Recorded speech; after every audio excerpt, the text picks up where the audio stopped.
লাগি উড়ে যাইতাম, মোরা যদি ডানাওয়ালা পাখি হতাম, ওই মদিনা দেখার লাগি উড়ে যাইতাম।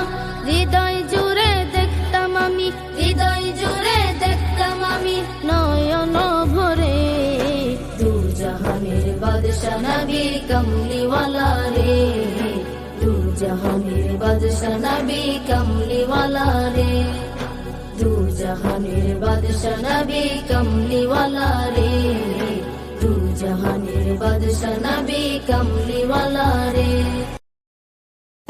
রোজা রেখে যে ব্যক্তি মিথ্যা কথা, মিথ্যা কাজ মানে পাপ কাজ, অন্যায় কাজ ছাড়তে পারলো না, তার না খেয়ে থাকা, না পান করে থাকাতে আল্লাহর কিছু যায় আসে না।